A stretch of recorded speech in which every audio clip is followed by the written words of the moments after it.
మనకు 2,500 ఇస్తున్నారు కదా, మహిళలకు కీలకు కదా, అందుకని మనకి 2 సంవత్సరాల 62,500 బాకీ.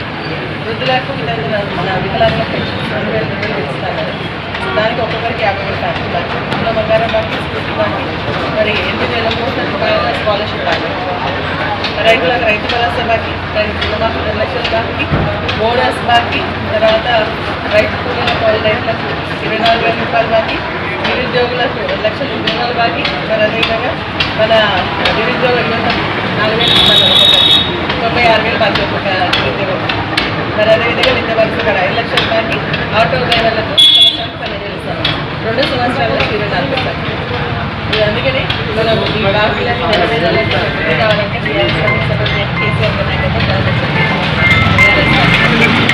ఇప్పుడు ఈ పోస్ట్ ఆఫీస్ మన గ్రామ పంచాయతీ నుంచి అటు అంజరెడ్డి డాక్టర్ గారు అటు నుంచి మళ్ళీ ఎస్సీ కాలనీ వరకు కూడా డబుల్ రోడ్స్ కూడా శాంక్షన్ చేయడం జరిగింది. హనుమంతాపూర్కి సంబంధించినటువంటి రోడ్ కూడా శాంక్షన్ చేయడం జరిగింది.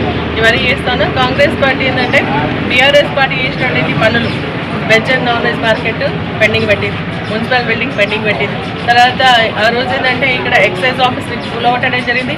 నేను శాంక్షన్ చేసినటువంటి ఎంఆర్ఓ బిల్డింగ్ పిల్లర్స్ వరకు లేకుండా కూడా మరి దాన్ని కూడా విరగొట్టడం జరిగింది.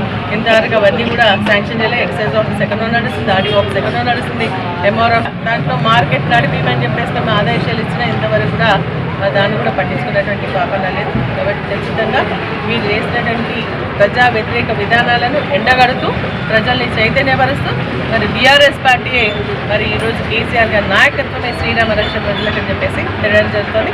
కేసీఆర్ గారు ఇచ్చినటువంటి 45 కోట్ల రూపాయలు కూడా వీళ్ళు క్యాన్సిల్ చేయడం జరిగింది. అది కూడా ప్రజలకు చెప్తూ తిరగడం జరుగుతుంది. జై తెలంగాణ.